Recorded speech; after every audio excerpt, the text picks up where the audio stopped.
사순절 묵상을 시작하도록 하겠습니다. 오늘은 사순절 첫째 날입니다. 사순절기는 예수 그리스도의 고난과 죽음을 생각하는 절기입니다. 사순절은 말 그대로 40일간의 기간을 의미하는데요. 주일을 제외한 40일 기간 동안 6번의 주일이 포함되어 있습니다.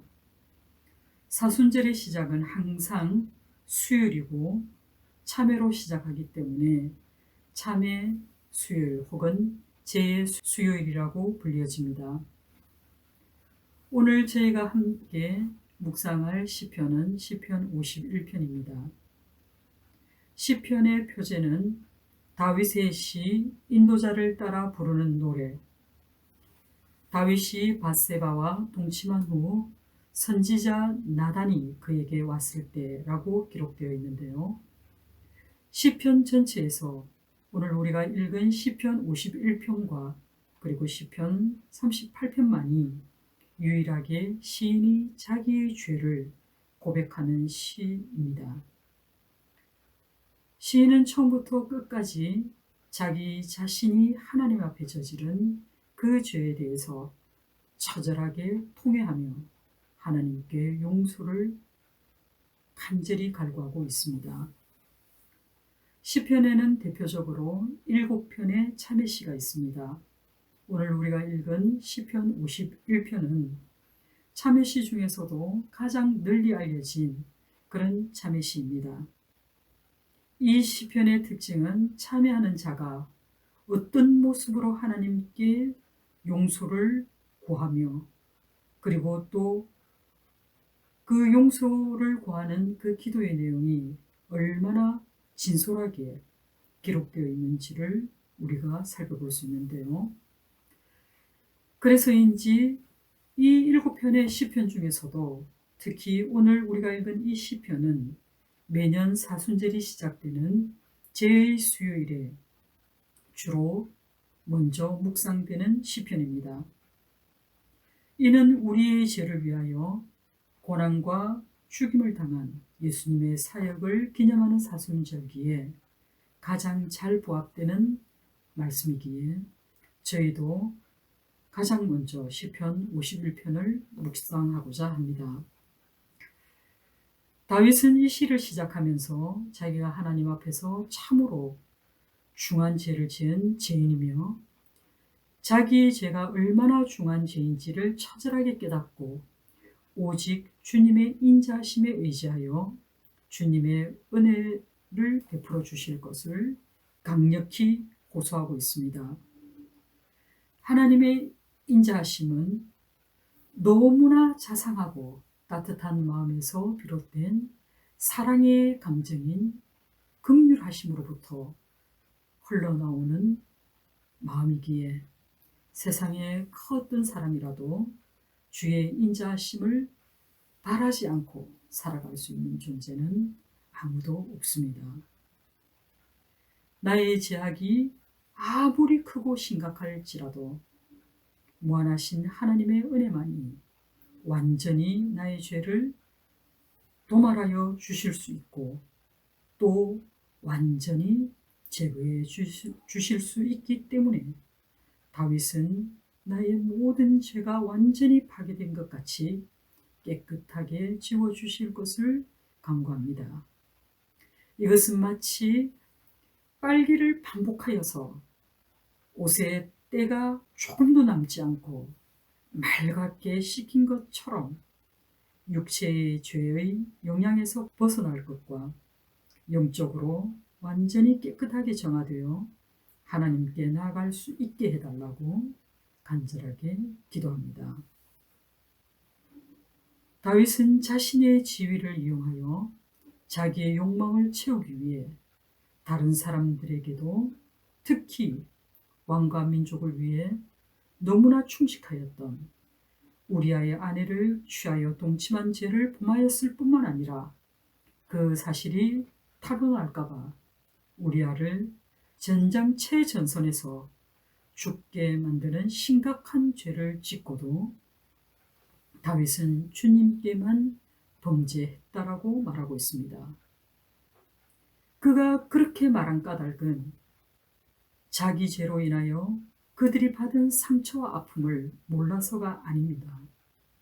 그는 분명히 알고 있지만 그보다도 하나님이 받으신 그 상처와 아픔이 훨씬 더 깊고 크다는 것을 분명히 인식했기 때문입니다. 여기서 우리가 주목해야 할 것은 다윗의 태도입니다. 다윗은 자신이 저지른 죄에 대해서 부인하거나 혹은 남에게 책임을 떠넘기지 않습니다. 그리고 죄에 대한 하나님의 판결은 언제나 옳은 것이기에 그에게 어떤 선고가 내려질지라도 인정할 것이라고 말하고 있습니다. 다윗의 이 모습이 성경이 그를 평가할 때 하나님의 마음에 합한 자라는 이유 중에 하나로 여겼을 것입니다. 다윗은 하나님 앞에서 인간 존재에 대한 깊은 통찰에 잇따른 깨달음으로 괴로워했습니다. 내 어머니가 나를 죄중에 잉태하였기에 나는 죄악 중에 태어났구나 라며 탄식합니다. 그런 까닭에 선을 행하지 못하고 오직 악을 일삼는 자신의 비참한 상황에 대해 그는 절망합니다. 세상에 태어나기도 전에 이미 죄를 알고 죄 짓는 것이 너무나 익숙하고 가벼우니 평생 머리에 죄를 이고 죄의 굴레에서 벗어나지 못한 채 살아온 자신의 절망적인 상태를 직면하면서 더욱 절절한 마음으로 하나님의 은혜와 긍휼에 기대어 타고난 죄성으로부터 해방시켜 주실 것을 간절히 기도합니다. 사랑하는 성도 여러분, 우리는 절망 중에서도 하나님께 소망을 두어야 합니다. 다윗은 하나님의 선하심을 믿었습니다. 그의 무궁한 은혜와 긍휼을 사모했습니다. 그때 비로소 그는 깨달았습니다. 6절에 보소서 주께서는 중심이 진실함을 원하시오니 내게 지혜를 은밀히 가르치시리이다 라고 고백합니다.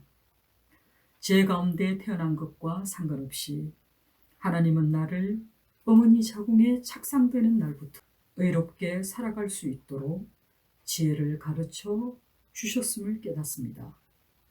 그러나 자신의 죄성으로 인하여 하나님의 선한 뜻을 저버리고 자기 마음에 옳은 대로 자기의 기준과 판단대로 마음대로 죄를 짓고 있었음을 고백합니다. 하나님께서는 우리가 언제나 진실할 것을 기대하시지만 우리는 하나님의 눈을 피하고 또 죄를 짓는 일에 꺼리낌이 없습니다. 이처럼 사람은 쉽게 죄를 짓지만 스스로 죄의 문제를 해결할 능력은 전혀 없습니다. 사람은 태어날 때부터 누가 가르쳐주지 않아도 죄를 짓습니다. 그런데요, 이것은 하나님이 우리에게 원하시는 모습이 결코 아닙니다. 비록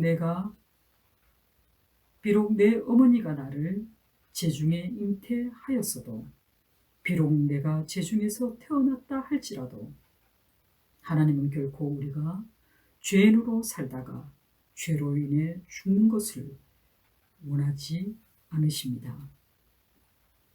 하나님께서 우리를 하나님의 형상대로 창조하셨던 그때로부터 우리가 하나님과 깊은 교제 가운데서 언제나 우리가 진실하고 정직하기를 원하십니다. 하나님은 사랑이시기 때문에 우리에게 선택할 자유를 허락하셨습니다. 선한 일과 악한 일을 분별하고 언제나 선한 일을 택하여 행할 수 있도록 우리 안에 선한 양심을 심어두셨습니다. 그럼에도 불구하고 우리는 선한 양심의 도움을 거절할 때도 있습니다. 그렇기 때문에 우리가 하나님 앞에서나 사람들 앞에서 구별된 사람으로서 그리고 경건한 신앙인으로 살아갈 수 있는 유일한 길은 오직 하나님의 도우심을 받아 죄의 문제를 해결하는 것밖에 없습니다. 사랑하는 성도 여러분, 오늘은 사순절 첫날이 재수요일입니다.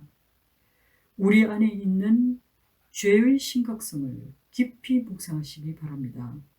그리고 다윗이 하나님 앞에 엎드려 자신의 죄를 고백하고 사함의 은총을 갈구하였던 것처럼 마음을 찢고 통회하는 마음으로 주님께 더 가까이 나아가는 저와 여러분 되기를 주님의 이름으로 소망합니다. 기도하겠습니다.